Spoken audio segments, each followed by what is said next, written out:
¿Matasteis tu hermano y tú a vuestros padres? Sí. Mi papá abusó de mí. Teníamos motivos para creer que Eric era gay. No hay duda de que Lyle y Eric Menéndez mataron a sus padres por el dinero. Hermanos de armas. José Menéndez parecía tenerlo todo. Una mansión espectacular en Beverly Hills, un trabajo espléndido en la industria de ocio y una hermosa familia. Eran muy atractivos. Kitty Menéndez había sido reina de la belleza. José Menéndez era un cubano fornido y sexy. Y sus hijos eran una buena mezcla de ambos. Tenían dinero, tenían poder. Vivían en una casa preciosa y tenían un prometedor futuro. Pero la noche del 20 de agosto de 1989, todo lo que José Menéndez había conseguido estaba a punto de acabar de forma repentina y brutal. A las 10 de la noche, José y Kitty acababan de instalarse en su salón para ver la tele con un cuenco de helado, cuando sus dos hijos irrumpieron en la habitación. Lyle y Eric les acribillaron con 13 disparos. Hora y media más tarde, los chicos regresaron a la casa, en el número 722 de la calle North Elm, y llamaron a la policía para decir que sus padres habían sido asesinados. La escena conmocionó incluso a los agentes de policía más curtidos. Parecía una zona de guerra. Fue una de las escenas del crimen más horribles que haya visto. Nadie podía esperarse un crimen así en Beverly Hills. Aquí estas cosas no suceden. Tenemos un asesinato al año. Durante un tiempo viví a pocas manzanas de North Elm Drive 722. La casa de los Menéndez era grande y muy bonita por fuera, pero en su interior solo había desesperación, miedo y codicia y suficiente odio para matar. El asesinato de José y Kitty Menéndez fue tan violento que en un primer momento la policía creyó que era obra de profesionales, de la mafia o los cárteles de la droga colombianos. Pero poco a poco las sospechas empezaron a concentrarse en la propia familia, los dos hijos privilegiados y los turbios secretos que habían terminado en un brutal baño de sangre. José Menéndez había nacido en el elitista mundo de la alta sociedad de La Habana. La familia Menéndez destacaba en los círculos sociales. Sus miembros eran famosos por su atractivo físico, sus cualidades atléticas y su talento para los negocios. José creció convencido de que ser un Menéndez era ser lo mejor.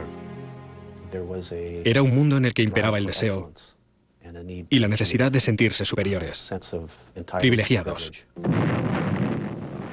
Pero en 1960 este mundo de privilegios desapareció casi de la noche a la mañana.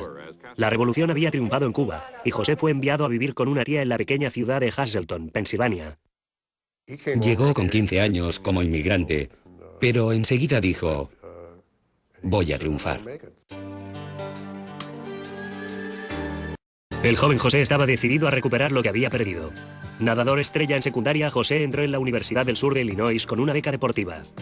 Allí conoció a una chica atractiva y discreta llamada Mary Louise Anderson, Kitty para los amigos. Era una alumna que solo sacaba sobresalientes y había ganado un concurso de belleza. Era justo lo que José andaba buscando. En 1963 se casaron, se mudaron a Nueva York y fundaron una familia. El primer hijo de la pareja fue Joseph Lyle, nacido en 1968. Eric llegó 3 años después. Mientras Kitty se quedaba en casa con los niños, José se consagraba a su trabajo. José era un hombre muy voluntarioso. Sabía lo que quería y hacía todo lo posible por conseguirlo. Era un hombre brillante. José progresó muy pronto en la vida profesional. En 1973 ya era director financiero de la multinacional Hertz. Era inteligente, trabajador y agresivo. O sea que estamos convencidos de que 1989 será un año fantástico. Creo que estaremos muy satisfechos con el crecimiento de la empresa. En mi opinión, estaba convencido de ser más inteligente que casi todo el mundo a su alrededor. No tenía reparos en criticar a sus subordinados en público y era una persona sumamente exigente. Su agresividad en los negocios resultó eficaz. Con tan solo 41 años era ya el director operativo del sello discográfico RCA. La familia se trasladó a una lujosa finca de Princeton, Nueva Jersey, que incluso contaba con una cancha de tenis. Lyle y Eric eran buenos deportistas, y José pretendía convertirles en campeones de tenis. Les inscribió en una exclusiva escuela local, soñando con que un día sus hijos irían a la Universidad de Princeton. Creo que para José, la Universidad de Princeton encarnaba la élite blanca, anglosajona y protestante de la que soñaba con formar parte algún día. Pero ni Lyle ni Eric eran buenos estudiantes, ni parecían tener la fuerza de voluntad de José. Lyle era tímido y le costaba hacer amigos. Eric era más extrovertido, aunque en lugar de estudiar prefería estar con sus amigos. Pero José se había ganado el éxito a pulso y no quería que sus hijos fueran menos. José Menéndez no se conformaba con cualquier cosa. Quería que esos chicos fueran una especie de trofeos para él. Y que fueran los mejores en todo. Si no lo eran por sí mismos, él les obligaría a serlo. A menudo José interrogaba a Lyle y Eric sobre lo que habían aprendido en la escuela. Les sometía a exámenes improvisados que rápidamente podían tomar un desagradable cariz. Se sentaba muy cerca de ellos, cara a cara. Y si se saltaba alguna pregunta o daban alguna respuesta equivocada, les acudía, les gritaba o les daba un bofetón. Creo que les tenía aterrorizados. Desde entonces he hablado con mucha gente que decía, sí, conocí a José Menéndez y era una de las personas más horrendas del mundo. Era brutal y crió 2 hijos capaces de asesinar. ¿Qué más se puede decir de una persona así? Su mujer era una víctima. Tuvo un amante durante años. Kitty sospechaba que José tenía un amante. Sé que la afectaba tanto que incluso recurrió a un psicólogo. Estaba muy deprimida. Tenía ideas suicidas. Se medicaba. No pudo ser buena madre porque estaba demasiado ocupada siendo la mujer de ese monstruo. Pero cara a la galería, la familia Menéndez parecía feliz y satisfecha. Cuando Lyle fue aceptado en la Universidad de Princeton, todo parecía posible. José esperaba fundar una dinastía. Sus hijos heredarían su dinero y su éxito. Quería moldear a Lyle a su imagen y semejanza. Iba a ser su heredero. Él iba a ser el responsable de transmitir la tradición. Sería el siguiente Menéndez. José prosiguió su meteórica carrera. Se convirtió en presidente de Life Entertainment, una distribuidora de vídeos con sede en Los Ángeles. Este empleo trajo consigo un salario de más de $1 millón y un cambio importante: el traslado de la familia a los suburbios de Los Ángeles. En Hollywood, José presumía a menudo de tener un hijo en Princeton. Pero al cabo de unos meses, Lyle fue suspendido por copiar. Lyle regresó a Los Ángeles, donde pronto se metió en nuevos problemas. Junto con Eric empezó a robar en las casas del vecindario solo para divertirse. Los 2 hermanos atracaron 2 hogares distintos y robaron por valor de más de $100.000 parcialmente en efectivo. No se contentaron con robar un par de cosas, limpiaron la casa. Lyle y Eric se marchaban con las cosas robadas en el coche cuando la policía de tráfico les detuvo por exceso de velocidad. Los hermanos fueron detenidos. Lyle podría ir a la cárcel. José entró inmediatamente en acción. Obligó a Eric, menor de edad, a mentir y cargar con toda la culpa, y pagó $110.000 en efectivo a las víctimas de sus hijos. Ambos estaban aprendiendo que si tienes dinero puedes comprar tu libertad, aunque te metas en problemas. Como condición para obtener la libertad bajo fianza, Eric debía someterse a tratamiento con un psiquiatra, el Dr. Jerome Ozil. José quería saber todo lo que Eric le contaba al Dr. Ozil. Este aceptó y después de esto, Eric no contó al psiquiatra ninguno de sus problemas. Tendría que encontrar otra forma de enfrentarse a sus problemas y solucionarlos. José se avergonzaba de que sus hijos hubieran robado a sus vecinos y se trasladó inmediatamente junto con su familia a una mansión de $4 millones en el 722 de North Elm Drive, Beverly Hills.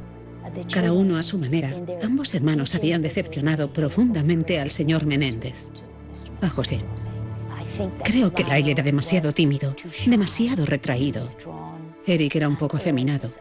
Y ni uno ni otro encajaban en el molde ni en la imagen que Joe había deseado para ellos. Finalmente, José tuvo que reconocer que Lyle y Eric no serían nunca tal como él quería y decidió modificar su testamento de manera que sus hijos no recibieran ninguna participación de su patrimonio de $14 millones. Fue una decisión fatídica. Con una mansión en Beverly Hills y un puesto de trabajo de $1 millón, José Menéndez era un hombre de éxito. Pero sus hijos Lyle y Eric le decepcionaron. Les dijo que había decidido borrarles de su testamento. Lo que sucedió entonces conmocionaría a Beverly Hills y el país entero. El 20 de agosto a las 11:47 de la noche, la operadora del teléfono 911 de Beverly Hills recibió una llamada. Al otro extremo de la línea estaba Lyle Menéndez completamente histérico. ¿Cuál es su problema? ¿Cuál es su problema? Alguien ha matado a mis padres. Alguien ha matado a mis padres. ¿Qué? ¿Cómo? Alguien ha matado a mi madre y a mi padre. A ver, un momento. ¿Su madre está muerta? Sí, mi madre está muerta. ¿Y mi padre? Minutos después, Lyle y Eric también llamaron a su entrenador de tenis, Mark Heffernan. Estaban los dos llorando al teléfono y Lyle decía, nuestro padre está muerto, nuestro padre está muerto. ¿Y puedes venir enseguida? Heffernan acudió corriendo en su ayuda, pero se encontró con que la policía ya había llegado. Lyle estaba hablando con un policía en la acera y Eric estaba acurrucado en postura fetal en medio de Elm Avenue. Les Zoller, detective de la policía de Beverly Hills, fue uno de los agentes que acudió al 722 de Elm Avenue aquella noche. Cuando entré en la habitación, la televisión estaba encendida y había sangre y restos humanos por toda la habitación. Lyle y Eric fueron conducidos a la comisaría de Beverly Hills para ser interrogados. Ambos parecían estar destrozados por el dolor. La descarga emocional de esos muchachos parecía tan legítima, tan genuina, que creo que por eso la investigación policial tomó al principio el derrotero equivocado.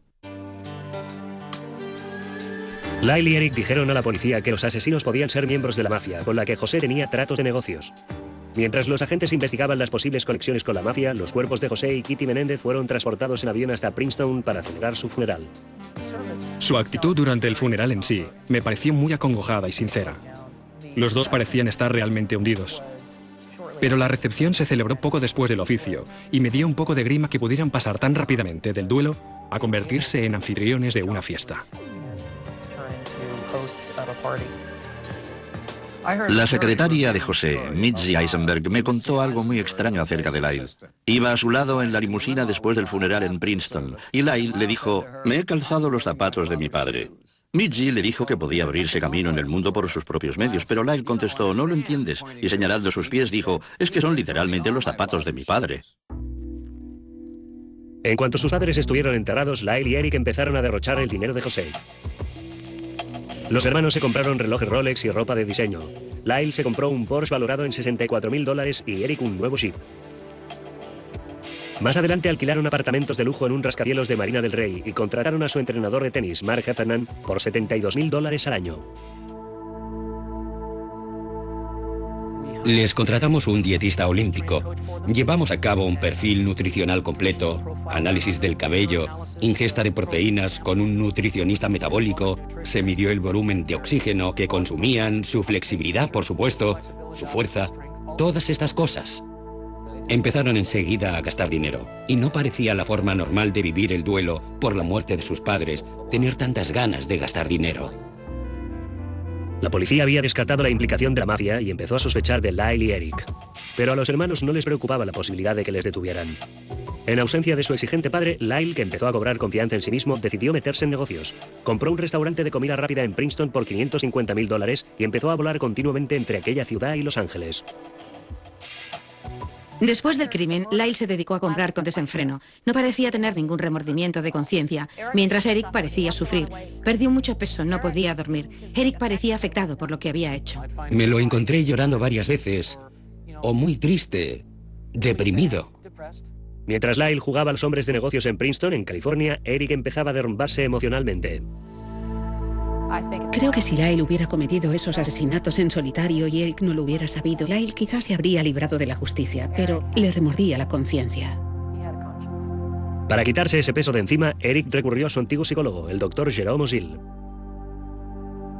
Eric fue a hablar con el Dr. Ozil y terminó confesándole que Lyle y él habían asesinado a sus padres.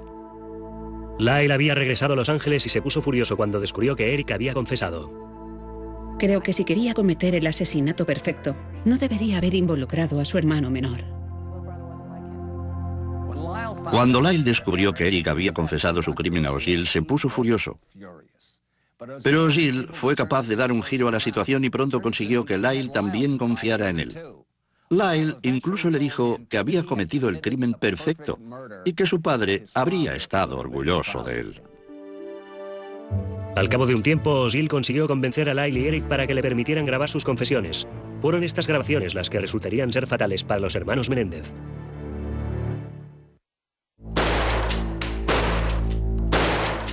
Lyle y Eric Menéndez creían haber cometido el crimen perfecto cuando asesinaron a sus padres, pero al cabo de unos meses, Lyle y Eric habían confesado su crimen al psicólogo Jerome Ozil. ¿De qué te sirve que sea perfecto si no puedes jactarte de ello? Pero cuando empiezas a jactarte de ello, deja de ser el crimen perfecto. Pero la policía se enteró de la existencia de las cintas y consiguió que Ozil se las entregara. Al escuchar su contenido ya no quedó duda alguna sobre quién había asesinado a José y a Kitty. El 8 de marzo de 1990 se expidió una orden de arresto contra Lyle y Eric Menéndez. Lyle fue detenido enfrente de la mansión de sus padres en Beverly Hills. Eric estaba en Israel participando en un torneo de tenis con su entrenador.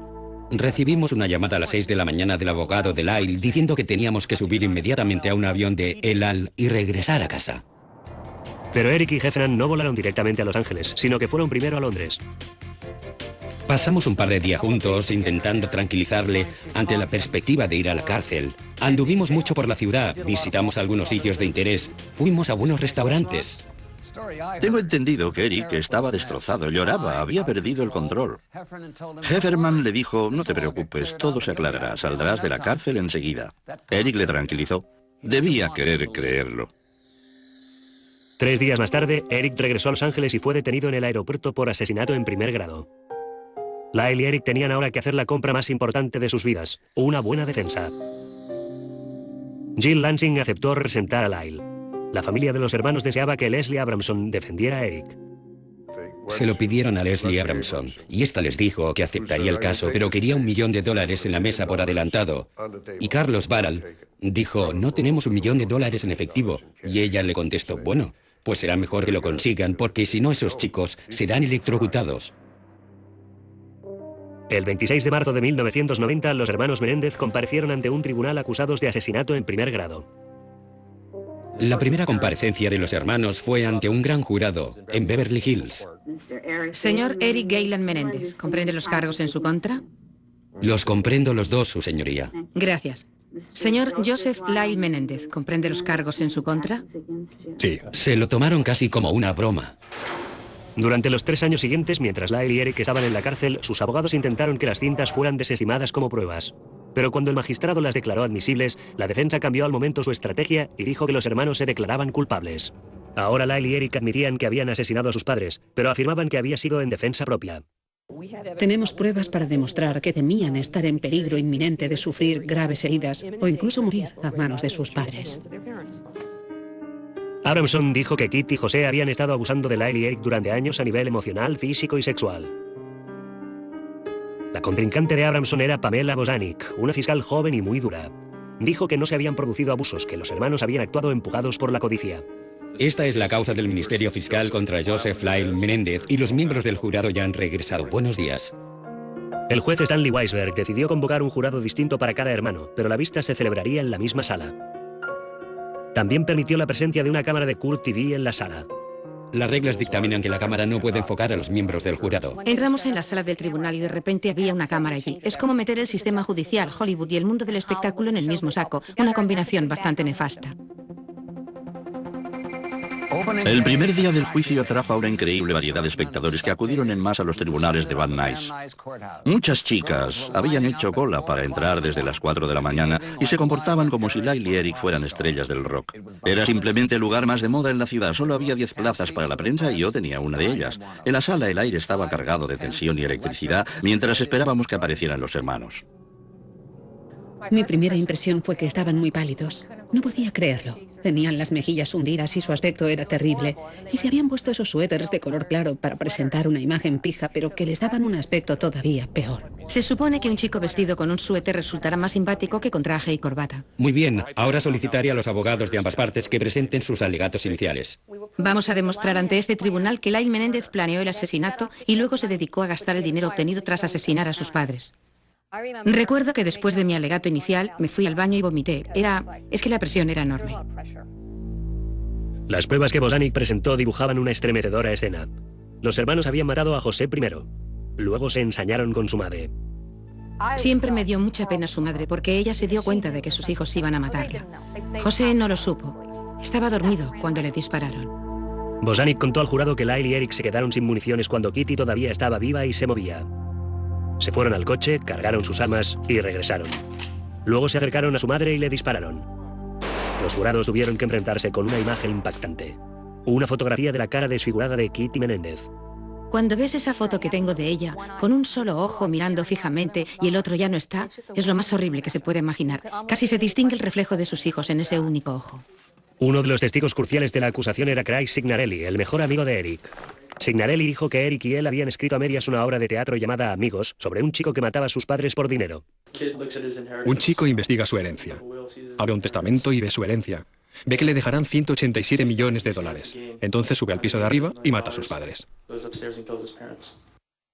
Pero lo más dañino que declaró Signarelli fue que Eric le había confesado los crímenes. Eric dijo que entraron en la habitación y vieron a sus padres en el sofá. Lyle había disparado primero a José. Luego se había girado hacia él y le había dicho, dispara tú a mamá. La sala del juzgado quedó conmocionada. Leslie Abramson odiaba a Craig Signarelli por haber delatado a su cliente. Almorcé con Signarelli y me dijo que Abramson se había topado con él un día en el pasillo, le había mirado a los ojos y le había dicho cerdo. Cuando le tocó el turno de interrogarle, la abogada le hizo pedazos. Tengo entendido, señor Signarelli, que usted tampoco es como quien dice un chico muy discreto. No, ¿Y por qué se ha vestido así tan formal, con traje y corbata? no, me he vestido así porque... Disculpe, ¿tengo que contestar? Sí, conteste a la pregunta. Gracias. No, me he vestido así porque estoy ante un tribunal y porque se está jugando mi futuro. Bueno, pero ¿no es cierto que siempre estaban jugando los dos a juegos psicológicos? Sí. Era un aspecto de su amistad, ¿no es cierto? Por eso le dije a la policía que podía haber pasado, pero que no estaba seguro de que me estuviera diciendo la verdad, y no quería ser yo quien le denunciara. Es decir, que no sabía si se trataba de un juego psicológico o no. Así es. Abramson había neutralizado al principal testigo de la acusación. A continuación, hizo que Lyle y Eric subieran al estrado. Su declaración conmocionaría la sala del tribunal. A principios de agosto de 1993, el proceso contra Lyle y Eric Menéndez se había prolongado ya durante 2 semanas. El testigo principal de la fiscal Bozanic, el doctor Jerome Ozil, el psicólogo que había grabado las confesiones de los hermanos, subió al estrado. Doctor L. Jerome Ozil. Bozanic creía que su declaración demostraría que el asesinato estaba premeditado. Eric quería cometer el asesinato con relativa rapidez. Lyle quería esperar un poco para planearlo mejor y asegurarse de que era tan perfecto como fuera posible. Pero Eric no se sentía capaz de esperar. La clave del caso era el móvil. Según Ozil, los hermanos dijeron haber mentido cuando decían que tenían miedo de sus padres. En realidad, no mataron a sus padres por el dinero, sino por el odio que sentían hacia ellos, especialmente hacia su padre. ¿Les preguntó usted por qué habían matado a su madre? Sí, lo hice. ¿Y qué dijeron? Que su madre había sido testigo. Bozanic parecía haber ganado una victoria parcial, como mínimo, con la declaración de Ozil. Pero Ozil resultó ser un testigo discutible porque el doctor había mantenido una relación íntima con una de sus pacientes, Judalon Smith. Ozil había pedido a su amante Judalon Smith que escuchara a escondidas tras la puerta de su despacho mientras hablaba con los hermanos. Oyó cómo Lyle amenazaba al doctor con matarles si revelaba su secreto. Judalon me dijo, nunca había creído en la existencia del mal hasta que oí hablar a esos chicos. ¿Empezó su relación con ella después de una llamada telefónica de su paciente? Leslie Abramson atacó la credibilidad de Ozil. ¿Cuánto tiempo pasó desde que la visitó en su apartamento hasta que empezó a acostarse con ella? No lo recuerdo. ¿Le proporcionó drogas en alguna ocasión? No, en absoluto. Pero ella le denunció afirmando que lo había hecho. Sí, lo dijo. Seguramente era una de las personas más trastornadas de la sala. Quiero decir, era una verdadera pesadilla. Tras cerca de 4 semanas y docenas de testigos, Bozanic terminó su alegato. Muchos observadores opinaban que hasta la fecha el juicio había sido un culebrón. Bien, es cierto, le habíamos olvidado. Pero estaba a punto de convertirse en un circo. El programa más ameno de la televisión. Y la estrella sería Leslie Abramson. Leslie Abramson, que en privado solía emplear muchas palabrotas, era una persona realmente extraordinaria, brillante, fascinante, batalladora y a veces muy divertida. Personalmente, preferiría andar sobre brasas antes que ser interrogado por esta abogada. Abramson era explícita con la prensa. Pues sí, fue lo último que hizo Jeffrey, hace años que lo sé. Agresiva en la sala del tribunal. Pero si de verdad quiere culparme por... Y maternal con sus clientes. Durante el juicio a veces les acariciaba, les arrancaba bolitas del jersey y en realidad no sé si todo eso formaba parte de su estrategia para que cayeran más simpáticos. En realidad estaba muy apegada a Eric Menéndez. Quería mucho a Eric Menéndez. Creo que el demonio le reserva un lugar especial. Solíamos bromear con mi colega Lester y el investigador judicial con un comentario recurrente. A ver, si entraras en esa sala con una pistola en la mano y 2 balas en la pistola, ¿contra quién dispararías? Ellos decían que dispararían contra Lyle y Eric, y yo decía que dispararía contra Leslie 2 veces para asegurarme de que estaba bien muerta. ¿Qué más nota usted sobre la forma que tenía José de tratar a su hijo? Abramson inició su argumentación presentando una retahíla de profesores, amigos y familiares que declararon que José y Kitty eran malos padres. José se levantó, le agarró, Le gritó, Eric le gritaba muy fuerte. se oían los golpes. ¿Vio usted alguna señal en su cuerpo? Sí, tenía una marca aquí a lo largo del muslo. Pero Abramson sabía que el maltrato físico no bastaba para justificar un asesinato. Tenía que demostrar que Lyle y Eric habían matado en defensa propia. Finalmente, Lyle subió al estrado para defenderse a sí mismo. Joseph Lyle Menéndez. Juro decir la verdad. Fue la parte más dramática del juicio. Cuando Lyle subió al estrado, todo el mundo esperaba su declaración. ¿Qué va a decir? ¿Cómo debe ser ese chico? Entre los 6 y los 8 años, ¿tuvo su padre contactos sexuales con usted? Sí. Me violó. ¿Lloró usted? Sí. ¿Sangró? Sí. ¿Estaba asustado? Mucho. Durante la declaración de Lyle, el silencio podía cortarse con un cuchillo. Fue demoledora. Incluso yo tenía lágrimas en los ojos y un nudo en la garganta, como todo el mundo en la sala. Pero luego vi en la televisión este mismo momento y lejos del impacto del momento, me di cuenta de que todo estaba muy bien ensayado. Fue una actuación magistral. Los dos hermanos eran unos redomados embusteros. Yo solo le dije... Los funcionarios nos dijeron que tras prestar declaración se felicitaban como si dijeran: hoy lo hemos hecho muy bien en el juicio. La declaración de Lyle cambió la tónica del proceso. El jurado pareció creerle y poco podía hacer Bosanic contra eso. A continuación le tocaba el turno a Eric, y su declaración, llena de explícitos detalles sexuales, sería todavía más impactante. El proceso contra Lyle y Eric Menéndez había entrado ya en el segundo mes. Millones de personas escucharon y vieron a Lyle describir los abusos sexuales que había sufrido por parte de su padre, y millones de personas le habían compadecido. La fiscal Pam Bosanic debería librar una dura batalla a partir de ahora. En el estrado, Lyle dijo que 5 días antes del asesinato había tenido una discusión con su madre. Me agarró del pelo, del postizo que llevaba, y me lo arrancó. Según dijo Lyle, Eric no sabía que llevaba peluquín. He visto cantidad de postizos. Mucha gente en Beverly Hills los lleva, pero tengo que decir que el tupé de Lyle Menéndez era una obra maestra. No tenía ni idea de que llevara uno, pero estoy seguro de que Eric sí lo sabía. Los dos hermanos estaban muy unidos, lo hacían todo juntos. ¿Cómo podía ignorar Eric que Lyle llevaba peluquín? Hombre, es que eso no se lo cree nadie. Lyle le dijo a Eric que se sentía humillado porque su secreto había salido a la luz, y a su vez Eric le reveló su propio secreto humillante. José seguía abusando de él sexualmente. Lyle afirmó que entonces se había dirigido a su padre y le había dicho que dejara de molestar a su hermano. Caso contrario, se lo contaría a la policía y a la familia. Dijo que la respuesta de su padre le había asustado. Dijo, en la vida todos tomamos nuestras decisiones, hijo. Eric ha tomado la suya y tú la tuya. La declaración de Lyle había cambiado el rumbo del proceso. Ahora le tocaba el turno a su hermano. Eric Galen Menéndez. Durante el tendencioso interrogatorio de Abramson, Eric describió un panorama de graves y prolongados abusos sexuales. ¿Durante cuánto tiempo sucedió? 12 años. ¿Cómo se sentía usted con 18 años ante el hecho de que su padre se acostara con usted? Lo odiaba. Lo odiaba. Lo odiaba. Los detalles expuestos por Eric escandalizaron a la sala de... Y a lo largo de los años, ¿terminó usted por dar nombre a los distintos tipos de incidentes sexuales? Sí. ¿Querría decirnos cuáles eran los nombres que les puso a estos distintos tipos de incidentes? De rodillas. Sexo suave. Sexo suave. Sexo violento. Sexo violento. Solo sexo. Llamaba el sexo... Sí. Sabíamos que Eric era gay. En realidad teníamos pruebas físicas de que así era. Y queríamos presentar ese dato porque eso explicaría el disgusto de su padre y explicaría por qué podía hablar con tanto conocimiento de causa de las relaciones sexuales con otro hombre. La acusación alegó que la homosexualidad de Eric era un elemento crucial en el asesinato.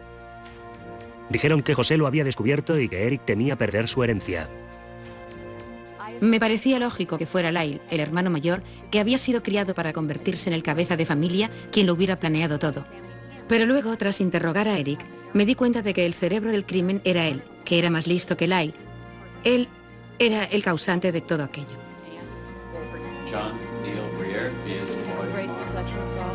Para convencer al jurado de que Lyle y Eric habían dicho la verdad acerca de los abusos sexuales sufridos, la defensa presentó toda una serie de expertos. Los expertos convocados a prestar declaración eran autoridades nacionales, con una amplia y sólida reputación en el campo de la salud mental. ¿En qué sentido la situación era aislante para los hijos? Les decían, es un secreto de la familia. Opino que casi todos estaban comprados, pero eso es lo que suele pasar con los expertos. La acusación no presentó ningún experto sobre abusos sexuales. Eran demasiado caros. Tenía órdenes para no gastar demasiado, no había dinero. Y la defensa tenía mucho para gastar y para pagar expertos, o sea que en general era bastante apabullante. Lo que había empezado como un proceso contra dos hermanos que habían asesinado a sus padres se había convertido en un debate nacional sobre la posibilidad de que José Menéndez hubiera abusado sexualmente de sus hijos. Creo que la eficacia de la defensa pilló algo desprevenida a la acusación. La acusación opinaba que los argumentos de la defensa eran tan poco creíbles que ni siquiera se molestaron en rebatirlos, y creo que fue un error. Recuerdo que en noviembre pensé, el jurado no podrá llegar a un veredicto. Hemos perdido el impulso. Se notaba que los miembros del jurado estaban confusos. Hacia el final del proceso, muchos empezaron a calificar de pionera la defensa de Leslie Abramson. Ahora todo dependía de los dos jurados. Señoras y señores del jurado, han visto todas las pruebas y han escuchado todos los argumentos. El jurado de Eric Menéndez deliberó durante 16 días. Finalmente regresó para declararse en punto muerto. ¿Lo considera usted una victoria por lo menos parcial? Yo no califico cualquier cosa de victoria. No creo que sea una victoria. El jurado no ha conseguido llegar a un veredicto. No es una derrota, pero tampoco es una victoria. 12 días más tarde, el jurado de Lyle tampoco pudo llegar a un veredicto. Se diría que el crimen de los hermanos Menéndez quedaría impune. El proceso había terminado, pero no así la fascinación que había suscitado en todo el país. Los medios de comunicación estaban saturados de influyentes comentaristas alabando o condenando a Abramson y lo que ahora se llamaba la excusa de los abusos. ¿Que cómo me siento? Me siento mejor, gracias. Menos estresada. En el circuito mediático no hubo nadie tan visible y locuaz como Leslie Abramson, que seguía su trayectoria hacia la gloria y la fama nacional. Durante un tiempo estaba en todas partes. Muchos opinaron que la abogada estaba controlando los medios de comunicación de la misma manera que había controlado el proceso. Los miembros del jurado también fueron objeto de un intenso interés popular. Abramson se hizo cargo de 4 de los miembros del jurado de Eric, les consiguió contratos para aparecer en distintos programas de televisión y les dio la posibilidad de hablar con Eric en la cárcel. Después del juicio, invitó a cenar a todas las mujeres del jurado que habían votado a su favor y aparentemente incluso conversaron aquella misma noche con Eric desde la cárcel. Después de 3 años y medio, Lyle y Eric Menéndez se habían enfrentado a la justicia y habían llegado a lo que parecía ser un punto muerto. Pero nada en el privilegiado mundo en el que habían crecido les había preparado para lo que vino a continuación.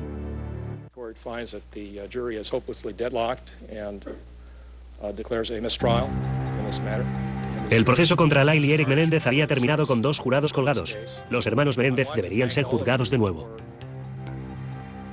Tenemos la responsabilidad ética, profesional y moral de volver a plantear la causa como un caso de asesinato en primer grado. Mientras tanto, mientras Lyle y Eric esperaban en la cárcel, otro crimen cometido en Beverly Hills captó el interés de la nación. O.J. Simpson, acusado de haber asesinado a su mujer Nicole y a su amante Ron Goldman, fue declarado inocente con la ayuda de un equipo de abogados, un Dream Team legal de muchos millones de dólares. En la década de 1980, José Menéndez había sido un ejecutivo en Hertz, mientras O.J. hacía los anuncios de televisión para esta empresa. En una ocasión, José había incluso invitado a O.J. a cenar a su casa para que conociera a sus hijos. O.J. y los hermanos Menéndez no volvieron a encontrarse hasta coincidir en la sección de famosos de la cárcel de Los Ángeles, todos ellos acusados de un doble asesinato. Creo que la fiscalía estaba sometida a una fuerte presión. Habíamos perdido el caso de O.J. Simpson justo antes de que empezara el segundo juicio contra los hermanos Menéndez. El juez Weisberg, que presidió el segundo juicio, regresó bastante escarmentado. En la segunda causa prohibió la defensa tendenciosa, no permitió la entrada de cámaras en la sala del tribunal y su actitud fue mucho más severa en general. Se habían esfumado ya los millones de José y la mitad del carísimo equipo de la defensa. El abogado de Lyle era Charles Gessler, un abogado de oficio. Eric todavía contaba con Leslie Abramson. Pero en lugar de sus honorarios de 6 cifras, la abogada cobraba ahora $10.000 al mes del Estado. También había un nuevo fiscal, David Cohn, que no permitiría que Abramson controlara el proceso. Esta vez todo sería distinto. Tanto David Cohn como su colega de la acusación atacaron enseguida. Era como una bala meteórica.